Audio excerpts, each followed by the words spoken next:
Yeah, I realized that was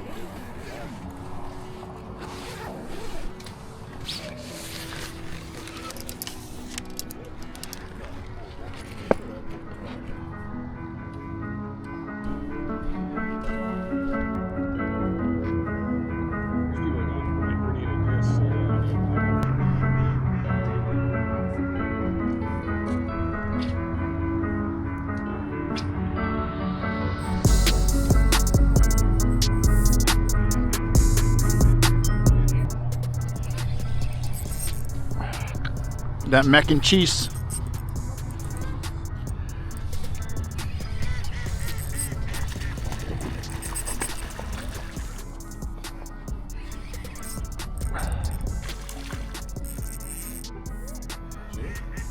Huh?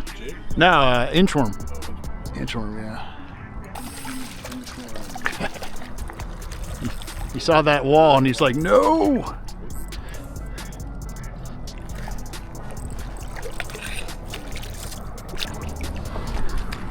Here we go.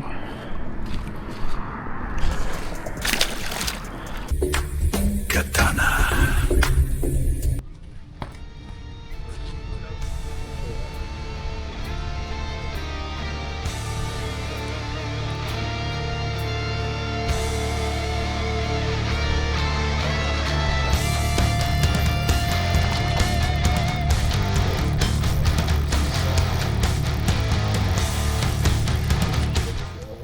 Yeah. look at that thing.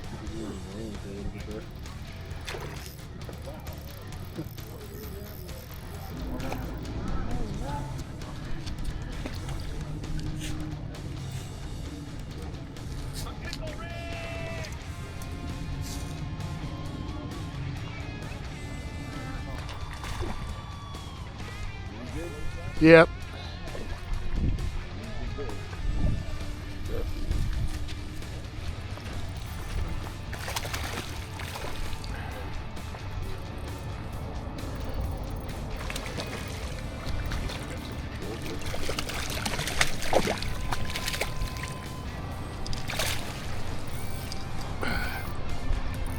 Your fish, sure.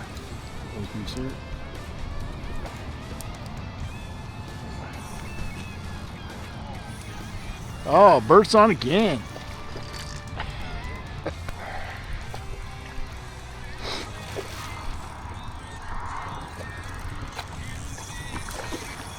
That's a decent one.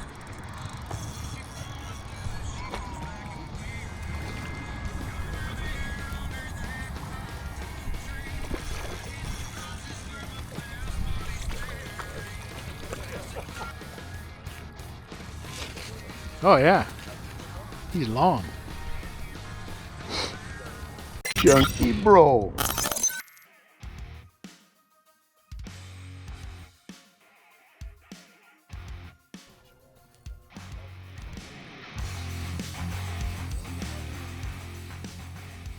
On that gold rush.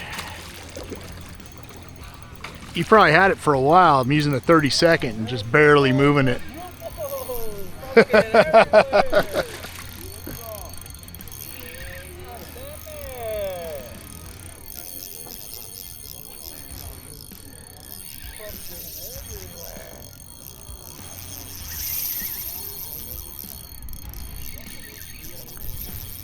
Come on, simmer down. You aren't that big. You got him right out the band. Yeah.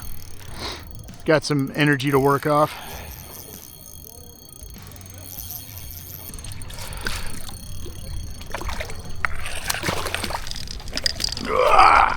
Nice one. Yeah, good looking fish. Real nice. All right, ladies and gents, want to take a quick break from the action to show you what's going on out there and how we're getting on those fish. As always, I'll start with the rods and reels I'm using out there. All right, guys, this is the rod and reel I typically use out there. This is a 7'6" ultralight spinning rod. This is a Katana. It's a custom rod that was specifically designed to throw these ultralight baits like mini jigs and ball head minnows. But it still has enough backbone to do drop shot or throw small spoons or even some jerk baits. So it's a good all-around rod, but mainly I use it for these ultralight baits like the mini jigs and the ball head minnows like you saw in the video. For a reel on here, I have a Shimano Vanquish SSSP. Really, really nice reel. It's a very expensive reel from Japan, hand assembled and all this other stuff, but you don't have to have all this high-end gear to get out there and try throwing these mini jigs and ball head minnows. You can just go with a 7'6" to an 8-foot ultralight spinning rod. And the biggest key is your line, is to have some good light line that'll help you cast these real light baits, like 2 to 4 pound fluorocarbon.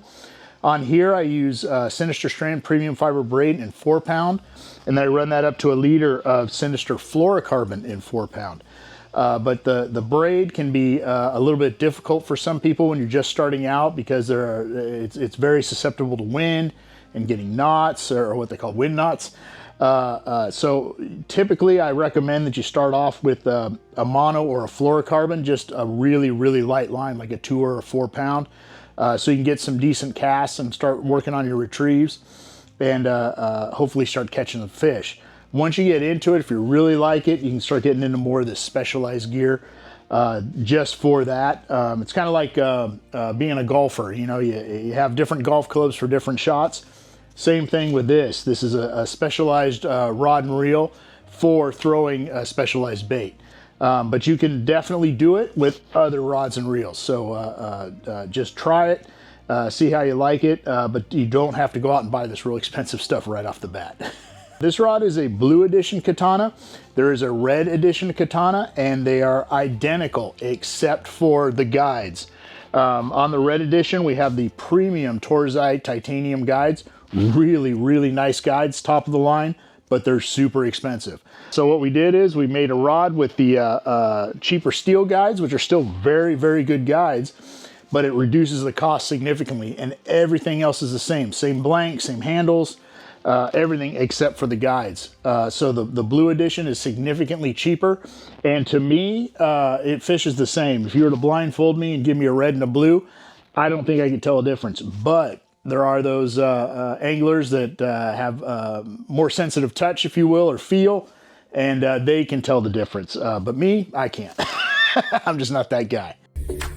Katana. All right, now what's going on out there? And on this day, we're using 2 methods to get on the fish, and to me, all the fishing I do, these are the 2 that are the most productive, especially for stock trout overall. But each method depends on water conditions and what the fish are feeling like biting that day, you know.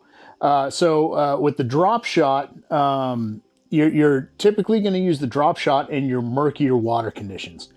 And that bait is designed as it has a small weight on the bottom, and then your bait or your first hook is just about 6 to 8 inches above that. And then if you're doing a double drop shot, you can have another hook about another 12 or 10 or 12 inches above that. But the idea is to keep those baits on the bottom and keep them moving very slowly. Because when water is really, really murky, the clearest part of the water is the bottom. And those fish that are looking to eat are going to be scanning the bottom because they can see the best, right? So whenever it's murky, the drop shot usually is one of the better choices. Or if the fish are being extra finicky and want something really, really slow, drop shot works really good. Now, with your mini jigs and like the mini super tubes and the ball head minnows, those are all fished the same. You're fishing those in clearer water. The fish need to be able to see it a lot better, and you're able to work, or trying to work, a lot more columns of water because the fish could be in any depth of water. When it's real murky, the ones that are biting, you have a pretty good idea that the ones that want to eat are going to be close to the bottom, right? But when the water's clear, they could be anywhere. So with the mini jigs, you have to throw out and try to work all those different columns of water, and then change your speeds. You know, usually it's a very, very slow presentation, but sometimes they want it a little bit faster. You know, but with the drop shot, you're going to not run into that. Typically, they're gonna always want it slow because why? You're fishing it in murky water, right? So today at this lake, it's a little bit in between. The water is a little bit murky, but it's also clear enough that the jigs are working. So, and how we figured that out was we just tried it. It's a bold strategy, Cotton. Let's see if it pays off for them. And that's why I always say, when you're out on the water and you're not getting fish, try some other things. Try different things. Try things that you might not think would work, because they may. So a couple of the guys were throwing out mini jigs and they were working. A couple of us were using Dropshot and it was working. So what that was telling me is that the water clarity was murky enough for the Dropshot, but clear enough for a faster moving bait like a mini jig or a mini super tube or a minnow, right?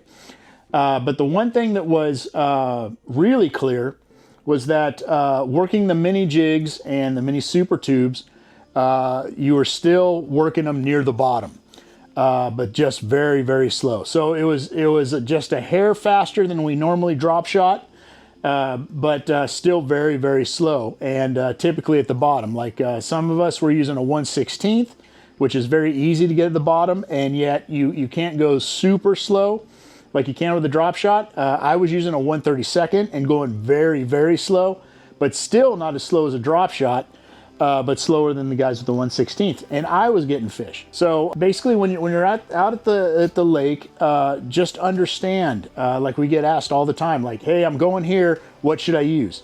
Well, it depends. Are you serious? And that's not because we're keeping secrets from you. It's because, in our experience, every time we go to the lakes, even familiar lakes, it changes. Like there are certain lakes that are typically murky, right? Those typically drop shot's going to work. Like the lake we're at today, Hesperia Lake, typically this time of year, it's pretty murky, and it is. But it's a little bit clearer and clear enough that mini jigs and minnows are working. So when you go to these lakes, we don't always have a color in mind or a presentation in mind. It's kind of like, well, let's see what happens today. And that's the way you got to look at it. So most of your lakes this time of year during trout season, Southern California, drop shot's going to work probably, because most of the lakes are fairly murky.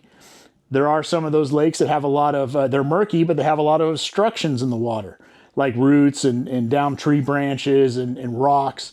There, the drop shot's not going to work, even though the water's murky. So in those instances, maybe bait and weight would be a better solution, or hopefully it's clear enough that a mini jig or a spoon or a jerk bait would work, right? Or maybe bait on a bobber, mini jig under a bobber, so you can go really, really slow. But that's really all there is to this. It's just kind of getting there, evaluating what the water looks like, making a bunch of casts, talking to people around you, watching people around you, see if people are catching or not catching, and just trying different things. And that's why we put out all these videos, and they're all different, because the fishing conditions, even if it's the same lake, are always going to be different. I don't care if we went out to this lake the next day after we filmed here, I'm almost sure they would be on a different color. Or they wouldn't hit mini jigs at all and only hit drop shot. Or they wouldn't hit drop shot and they'd only hit mini jigs. So you see how it goes? I believe I know what you are saying. So that's all there is to it. Don't overthink it. Just try different things. If this doesn't work, try this. If that doesn't work, try something else. And that's literally all myself and Esty and the other pro staffers do. We all just try different things until we get bit. And once we get bit, we start honing in on what they're doing. And hopefully we can figure it out. Sometimes we do, sometimes we don't, but that's just fishing. So let's get back to the rest of the video and see what else happened.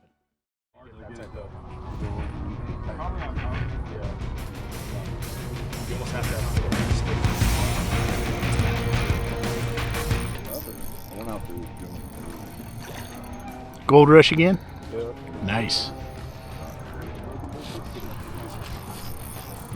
Yep. Have to switch it out though. That was a used one that I got from Trout. There we go. There we go. Look, Doubles. I slowed it down to stay out of your way. So all it needed was that little paw. Yep. Switch that. We can't touch tips. That's gay. There you go. Both mine.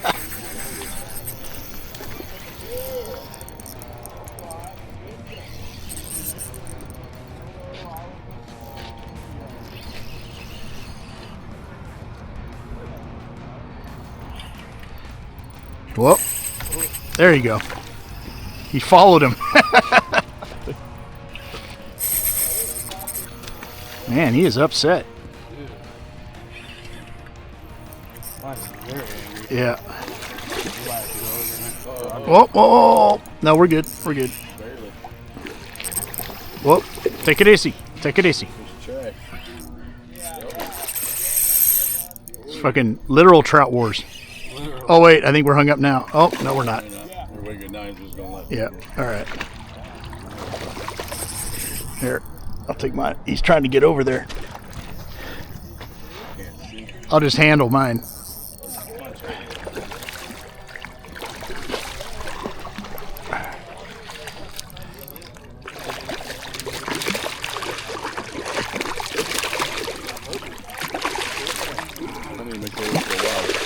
Yeah. Like, hey, let us out.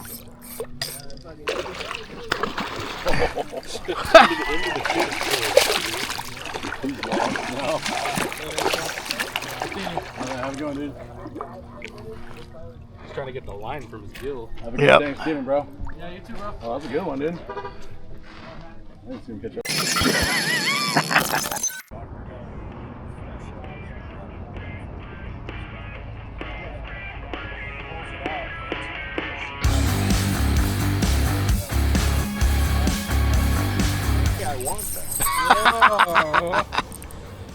Well played.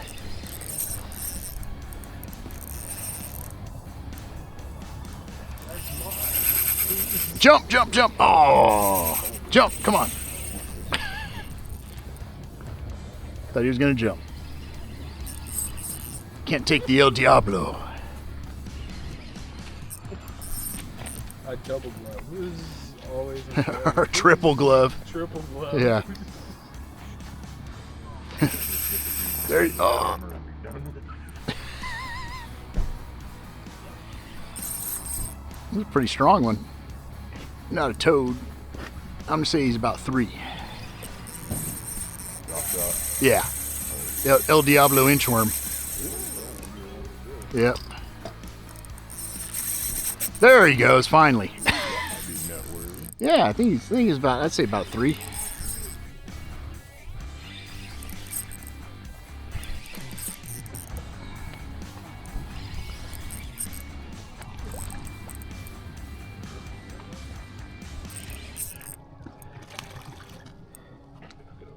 All right.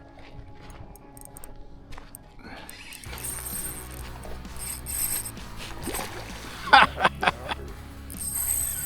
least he came into play.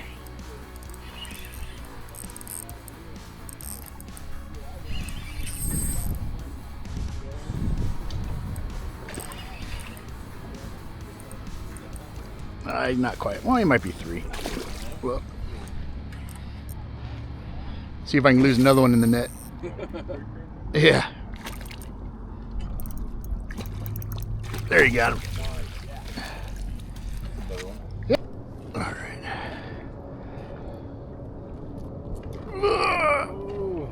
There we go. All right, there you have it. Great time out at old Hesperia.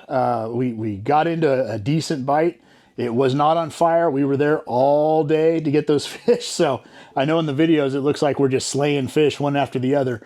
It definitely went in more of a sporadic moments. It would be a lot of downtime with a few minutes where you saw we had a couple double hookups. And the fish would just come in close and want a bite, and then they'd go back out kind of thing, or move on down the bank. So it was still a good day. I always feel good when we figure them out and we can get them on multiple different techniques. And it was a good teachable moment for the channel and for you guys out there. Because I mean, honestly, this channel is for you guys, and without you guys, I would not be here doing this and having all this fun. So I don't say it often, but thank you very much. This is a great thing I get to do, and I really love fishing, and I love helping people get on to fish. And if I have any knowledge that I can pass down to anybody, I'd love to do it, and I love to hear if it works and you guys are successful. So if anything comes up like that, please let me know. Leave me a message here or on my Instagram. Really love hearing about it, because it's really a great thing, and getting more people into this activity or sport that me and Esteban are so passionate about is really what we want to do. And so far we're doing it, and that's all thanks to you. So thank you guys. And if you want any of the fine products I use on this channel, like the Golden State Fishing custom baits, the Katana rods, the Waterland sunglasses, or any other products I use, there's a QR code right up here that will take you to a link tree, which has hyperlinks and discount codes for almost all of these products. So go give them a look. They're outstanding products that I use on the channel every day.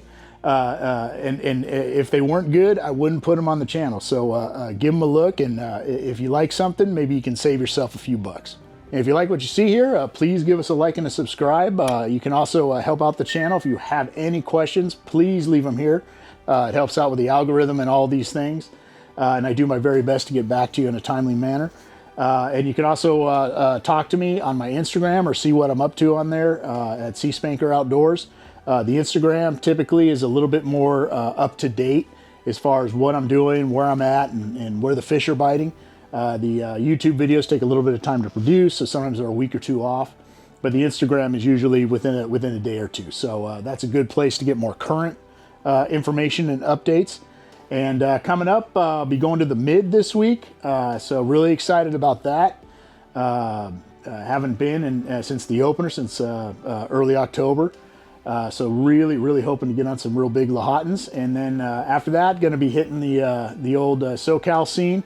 Going to be hitting Santa Ana River Lakes and the local park lakes in San Bernardino have been getting stocked. So by the time I get back, they should be fixing to do a second plant.